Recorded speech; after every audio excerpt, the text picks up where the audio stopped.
What is up, fight fans? I'm Jason Burgos for Sportsnauts.com, and I'm here to look back on a UFC 276 card that was filled with some really big highs and some interesting lows. You got to start from the very top of this jam-packed mega card that was on July 2nd with the main event. Israel Adesanya beats Jared Cannonier by unanimous decision for the middleweight title. In the end, Israel Adesanya took a bit of flack, even from Star-Lord himself, Marvel star Chris Pratt, about the fight maybe not being as exciting and as interesting as people thought, especially since Israel Adesanya chose to come out in WWE superstar and legend The Undertaker's music and vibe and look like he was going to put Jared Cannonier to sleep, to rest in peace. And he did it. I mean, but what is the flack he's getting for his performance justified? Probably not. I mean, you can't knock everybody out. You can't finish everybody at the highest levels. We saw that with Georges St. Pierre. Georges St. Pierre was fantastic in his runs up to the title, destroying people. You get to the title, and it gets harder. People are a bit more careful, especially with someone like Israel Adesanya, who's looked at as maybe the best striker in the entire sport.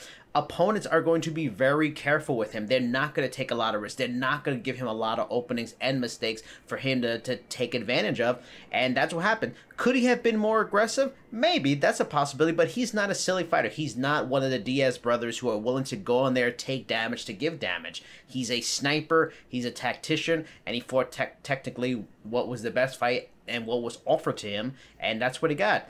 Was it his best performance and the best fight you ever seen from him? No, but I don't think he deserves the hate he's getting from some, even some Marvel stars, because of his performance. That said, what is next for the champ? Probably it's going to be Alex Pereira. We'll talk about him in a second. He had a fantastic performance on the same card. It's the easiest fight, and it's a very sellable fight, and it's a fight that Israel's going to get up for because these two have a history in kickboxing, have fought twice.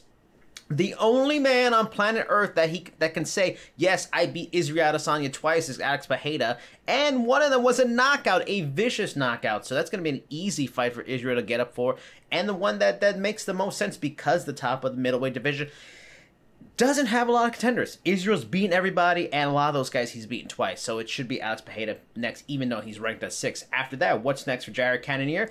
I saw one suggestion on social media after UFC 276, Sean Strickland, the man that lost to Alex Pereira. And that fight makes a lot of sense. That would be an interesting, exciting fight. And it's a way for Sean Strickland to kind of stay in the running. And maybe if he can beat a Jared Cannonier, maybe he is a fight or two away from kind of getting that momentum of being a title contender at middleweight back. But that's a fight that makes sense. Both of them lost. Why not these two guys that lost fight each other in their next fights who are on the same card?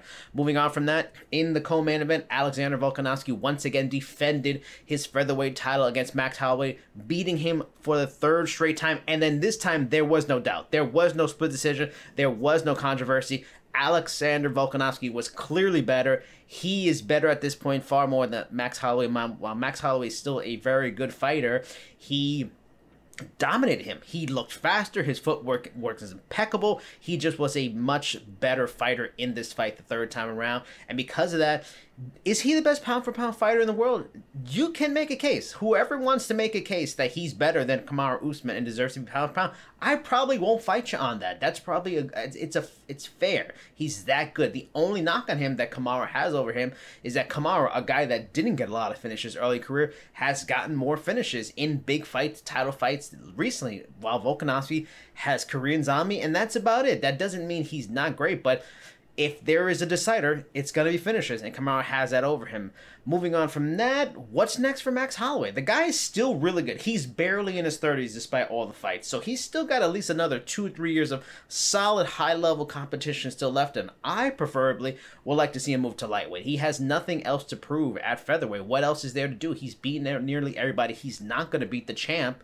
The champ may be going on to lightweight himself too, but that's the thing that's most interesting. If not lightweight, then hey, just fun fights in general, be it at lightweight, be it at welterweight. For me, Max Holloway versus Justin Gaethje would be something fight fans would salivate over that, but I can raise you another one that would top that. Nate Diaz versus Max Holloway would be insane. Though, the fight that might make the most sense is Max Holloway versus Conor McGregor too. both at whatever weight they want to fight at. They fought at featherweight, ain't gonna be at featherweight, probably won't be a lightweight based on Conor McGregor's muscle mass these days. So whatever, it's a welterweight fight for the hell of it, for a fun fight for two great strikers. Why not? Max Holloway versus Conor McGregor. Dana, please book it. Moving on from that, Sean O'Malley versus Pedro Munoz. Ends in no contest because of an eye poke. Probably the most disappointing fight on the card. You know, it was a fight a lot of people were looking forward to.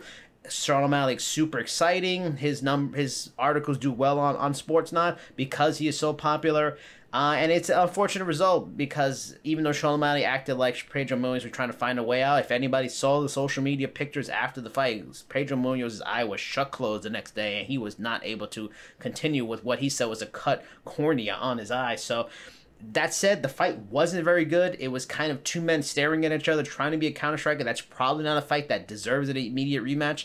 In that case, what happens next with Sean O'Malley? Me, personally, I would either like to see him versus Adrian Yanez, who should be ranked in the top 15. I don't know why he's not, but Adrian Yanez versus Sean O'Malley is a fight both of them have suggested they want.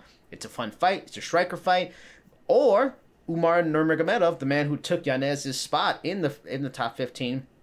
He's the type of guy that fans have been wanting to see Sean O'Malley fight, a top-level wrestler. So why not? Sean O'Malley, he's been protected enough with just fighting strikers. Give him a ranked wrestler. It's Sean O'Malley versus Team Nurmagomedov. That would be an easy fight. Let's see what happens. But moving on from there, going back, we talked about Alex Pereira earlier. Dominant performance on Sean Strickland. Sean Strickland had a bad game plan. He comes from an elite camp. I don't know if that was always a game plan, but on the surface, if the game plan was to stand up with Alex Pereira, it was an awful idea. Maybe the game plan was to take him down, make it look like he was going to stand early to get the wrestling, which I thought was going to happen. That didn't work. He should have probably took him down quicker, as quickly as possible, almost like Couture versus James Toney. But Alex Pereira made easy work of him and destroyed him and completely dashed any momentum Sean Strickland had. What happens next, Pereira? We talked about it. He's probably going to get a title fight. That makes the most sense, despite the huge gap in being ranked 6 to a champion. But it's the UFC. It's about money fights. It's about fun fights. That's a fun fight. That's a fight everybody is going to want to see. If you don't like Israel Adesanya, hey, this is the guy that beat him twice. Can he beat him 3 times? If you love Izzy, the greatest chance that he's going to have a redemption outside of fighting Jan Blachowicz again. So it's a good fight. That's a fight you want to see. Other big standouts from this super mega card, both Donald Cerrone and Jessica Eye retire following losses. Where does history remember them? Jessica Eye will be remembered as a good flyweight, fought for the title once, fought damn near everybody. Maybe got more losses in big fights than compared to wins, but still a very game, very tough, always gave an action fight, a likable performer, fan favorite kind of style of fighting, and she'll be remembered favorably for a good, solid career at the highest levels. For Donald Cerrone, I mean, he's a legend. The only thing that kills him is that he's one of those guys similar to Anderson Silva that just stayed too long, much longer than he ever should have. It mired and muddied up his legacy with so many losses there, and I believe he was winless in his last 6 or 7, several knockouts. It just wasn't worth it. He looked good like I thought he would against Jamila. He looked like he was going to be a bad matchup again until he got taken down and just subbed. And when you get to a point in your career where you might be technically know what to do, you can't pull the trigger. He can't pull the trigger on a lot of things anymore. So it's the right decision. He'll still be beloved by so many fans, but the end of his career did change the legacy a little bit more than you would want to if you were a Cowboy supporter. Also, Robbie Lawler, TKO'd by Brian Barberena. Fun fight, maybe the best fight of the night, but man, that Robbie Lawler 5 years ago would have run through Brian Barberena, and that's how far Robbie Lawler's come. He's lost a bunch of fights. His one recent win is against Nick Diaz, who probably doesn't want to fight, was like 4 years removed from fighting, in terrible shape, didn't look good, and that's his one win, so it's a weird spot for Robbie Lawler. He maybe should think of going the route of a Donald Cerrone and Jessica Eye. He probably fights one more time, but he's at that line at 40 where he's probably doing himself much more damage than he's benefiting himself. Lastly, from that card, something worth talking about, Jalen Turner. Jalen Turner has been fantastic. After a rough start to his UFC career after the Contender Series, he goes 1-2. He loses to Vicente Luque, no harm, loses to Matt Favola, solid fighter, and he has been on absolute fire since then. 5 straight, all finishes, 2 knockouts, 3 submissions. let's start talking about Jalen Turner. Jalen Turner is one of the best young fighters. I think he's only 27 in the lightweight division. Keep your eye on Jalen Turner because that guy is a dangerous, nasty man. Hopefully he gets a name opponent next. That's my thoughts on UFC 276.